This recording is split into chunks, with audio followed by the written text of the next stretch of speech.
Good day, everyone. My name is Joanna Marifuna from BIT1Z. I'm here to discuss the influence of Korean film, TV series on the food reference of Filipinos. So let's start. So this is the link or the page that you can search in Google for your reference. How Filipino have grown to love Korean food.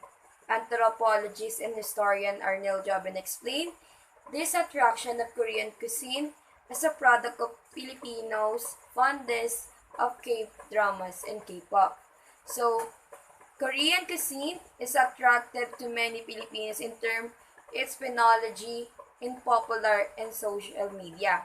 So, social media is the platform that consists Instagram, Facebook, Twitter, TikTok, and YouTube that we can express ourselves and thoughts that influence other people.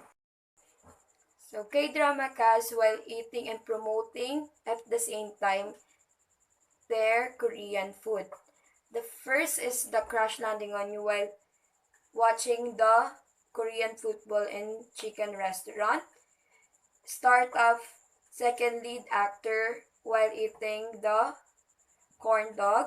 A Taiwan class in their bestseller soup. Weightlifting parade Kim Bok-ju and her friends while eating samgyeopsal, and also Lee Min-ho in Internal Monarch. Fun fact, Ramyeon export volume grew by 27.5% in only 1 year during the pandemic. Another, Japajuri, a mix of Japaheti, sweet black bean noodles, and Nargori, the seafood udon noodles, as seen as award-winning movie Parasite, became such a bestseller. The noodle maker Non-Shim created a new brand of the noodles. So Parasite is the one that Parasite is the best, one of the best Korean film in the history because they won 4 awards in 92 Academy Award or Oscar Award, and they win the Best Picture, Best Director, Best Original Screen Film, and Best International Feature Films. So the Hallyu Wave, or the worldwide spread of South Korean culture, actually began in the late 1990s. 2018 research among 113 countries by the Korean Foundation determined that the Philippines had the highest growth rate of Hallyu fans.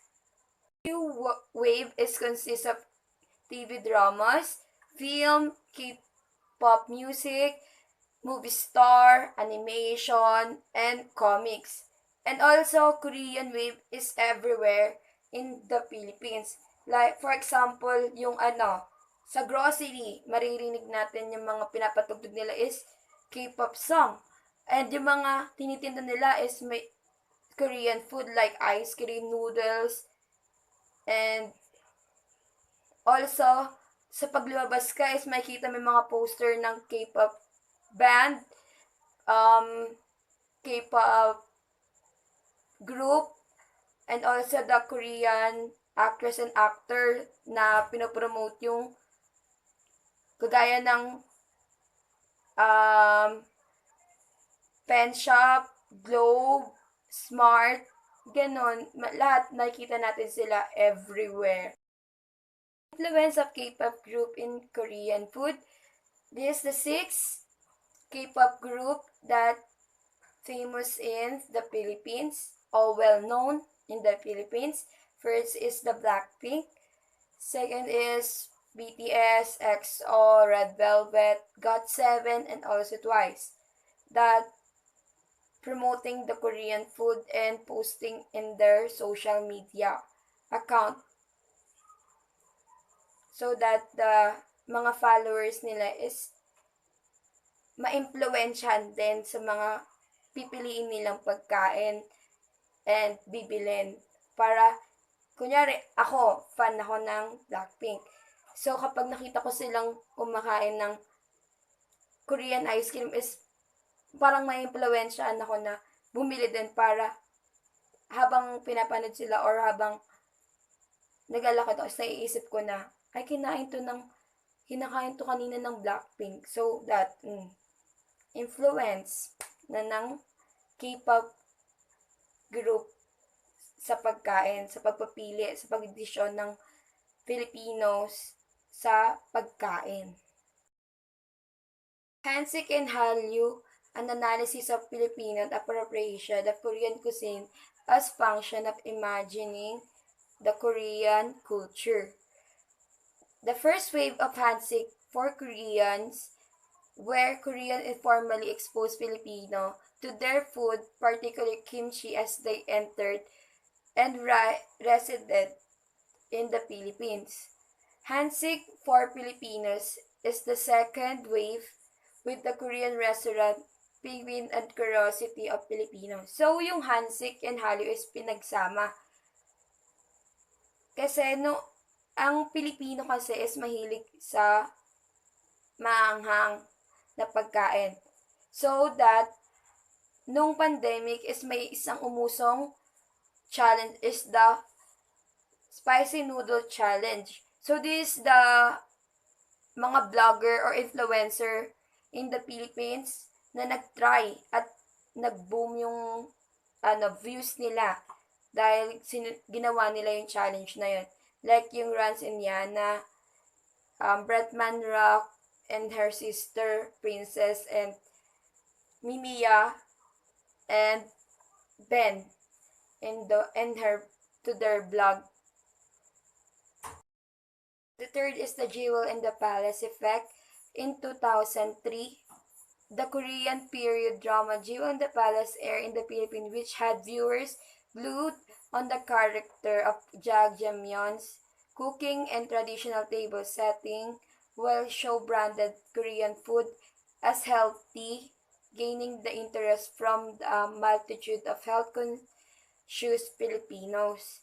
And also the other food-inspired TV shows like Baker King, Kim Tak-ju, and Let's Eat, Gourmet, and Pasta followed and show different phases of Korean drama.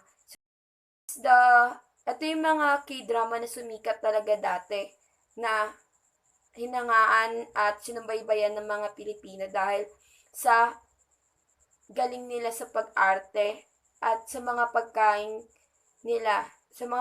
nilang hinahanda. So,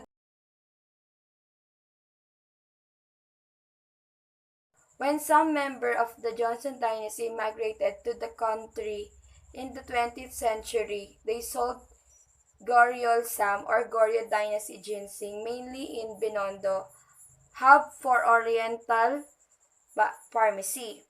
In 1960, ginseng merchant Sang Bok-chu opened the very first Korean restaurant in Manila and called Korean House, which marketed to Korean migrant. So this is the picture of Goryeo Sam or the Korean ginseng.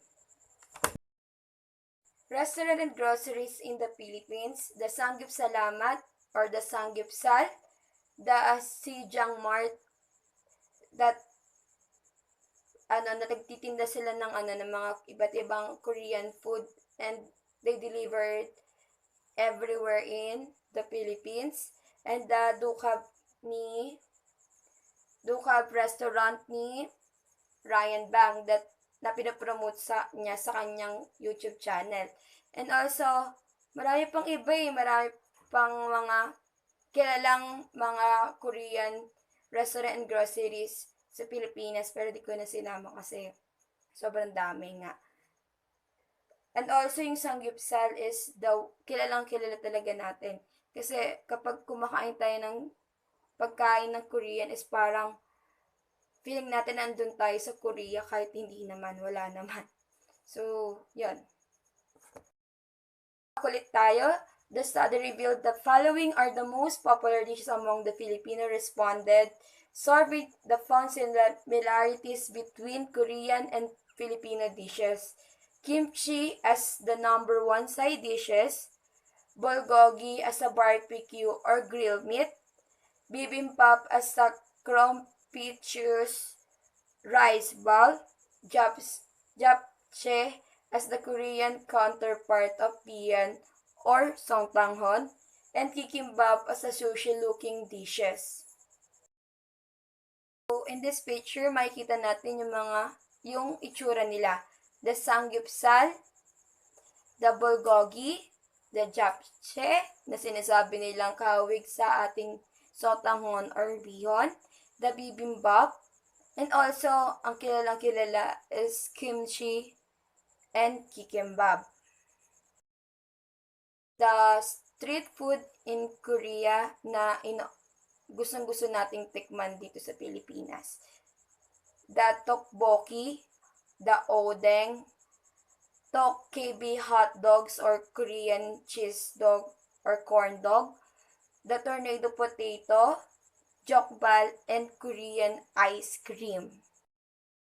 Some less popular Korean dishes that do not agree much with Filipinos.